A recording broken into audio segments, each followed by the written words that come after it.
Hello everyone. आज बहुत ही important numericals electricity पे हम लोग डिस्कस करने जा रहे हैं जो कि बेस्ड होते हैं रेजिस्टेंस के ऊपर। रेजिस्टेंस बहुत ही इम्पोर्टेंट टॉपिक है इलेक्ट्रिसिटी का। तो उसका फर्स्ट पार्ट हम लोग डिस्कस कर रहे हैं रेजिस्टेंस इन सीरीज। जब एक साथ काफ़ी सारे रेजिस्टेंसेस सीरीज में हो, एक के बाद एक के बाद एक के बाद इस तरीके से लाइन में सीरीज।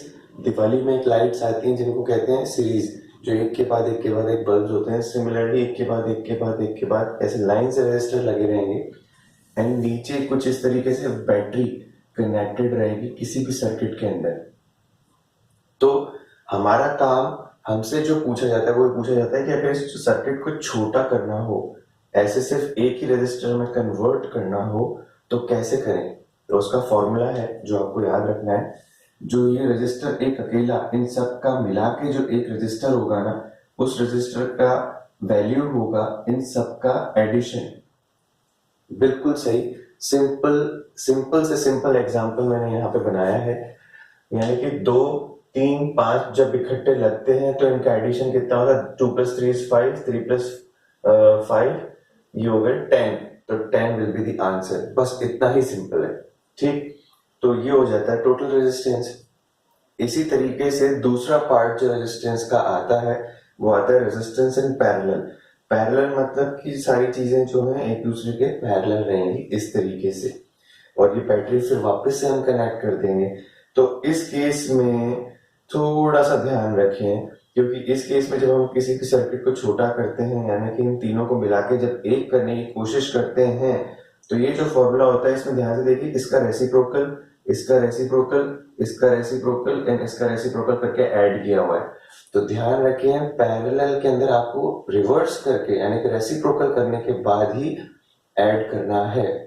दूसरी इंपॉर्टेंट चीज, बच्चे यहाँ पे एलसीएम करने में बहुत गलतियां करते हैं। तो आपकी मैथमेटिक्स की एलसीएम यहाँ पे यूज होने वाली है, तो उसमें कहीं भी कोई गलती ना हो, बहुत ही सावधानी से कीजिएगा, ठीक है।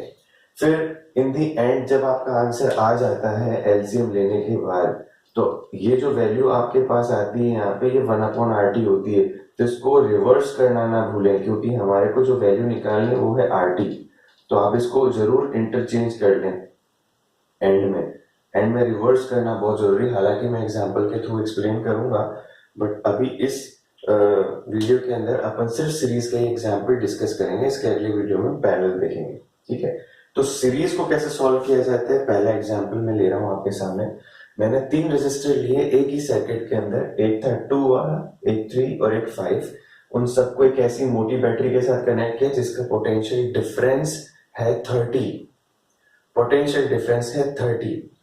आपसे क्वेश्चन में थोड़े से पार्ट्स पूछता है, वो पार्ट्स मैं आपको एक एक करके बताता हूँ।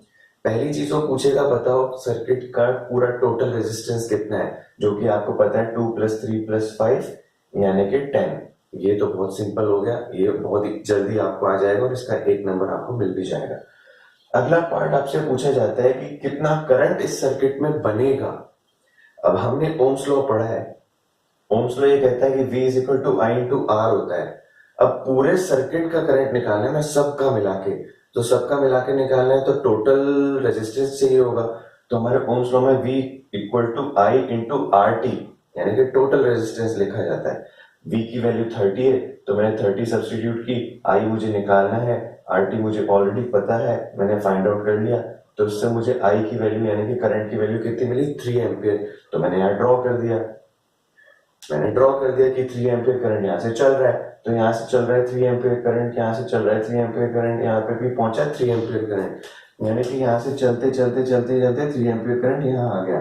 अब यहाँ घुसा 2 ओम के रेजिस्टर के अंदर 3 एम्पियर करंट जो है अब एंटर होगा।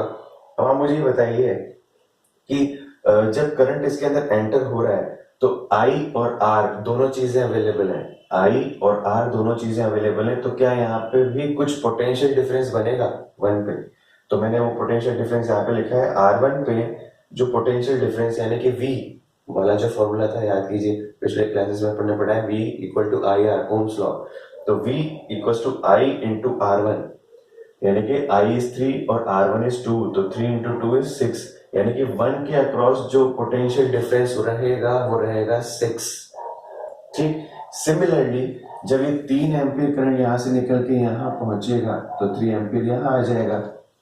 हाँ, आपके मन में ये सवाल आ सकता है कि रेजिस्टेंस तो करंट रोकने की कोशिश करता है। बिल्कुल रोकने की कोशिश करता है। रोकने का मतलब ये होता है कि 3 एम्पीयर करंट को वो धीरे धीरे एक एक करके जो है निकालेगा, इकट्ठा नहीं निकालेगा। रेजिस्टेंस का काम सिर्फ ये होता है कि वो स्लोली उस करंट को पास करवा दे अपने थ्रू, ठीक है, इकट्ठा ना करवा के धीरे धीरे करवाए, जिससे कि अगला वाला उसको बर्दाश्त कर पाए, राइट। तो वो पहुंचाएगा तो पूरा का पूरा एज इट इज करंट, ठीक है, उसमें कोई वो नहीं होना चाहिए। तो 3 जब इस 3 के अंदर जाएगा तो 3 इंटू 3 9, फिर ये 3 जब यहाँ पहुंच जाएगा तो ये 3 5 में जाएगा तो 3 इंटू 5 इज 15। अगर आप इन तीनों का सम कर दें, यानी कि 6 प्लस 9 प्लस 15 जब आप करेंगे तो आपको दिखेगा कि आंसर आया 30 वोल्ट्स, जो कि आपकी बैटरी था। अब मैं आपको उसको दूसरे तरीके से समझाता हूँ। आप ऐसा सपोज करके चलिएगा कि आपकी जेब में क्या है, 30 रुपए है। कितने रुपए? 30 रुपीज, ठीक। पहली शॉप आती है, ठीक, पहली शॉप आती है। ये जो करंट है, दिस इज यू, ये आप हो, this is your pocket money. ऐसे सपोज करके चलिएगा, this is your pocket money, current हो आप, यू आर द करंट, ठीक है, एंड दीज आर शॉप्स, ठीक है, दीज आर शॉप्स, ये दुकान है, आपको इन पे पैसे खर्च करने हैं, राइट। अब आप गए 3, आपने 2 रुपए 2 ओम के रजिस्टर के अंदर आप गए, 3 2 जा 6 आपने खर्चा कर दिया, तो 30 में से 6 रुपए आपके खत्म हो गए, 6 रुपए आपने उड़ा दिए। तो यहाँ पे कितने बचने चाहिए? इस पॉइंट पे आपकी जेब में कितने रुपए हैं?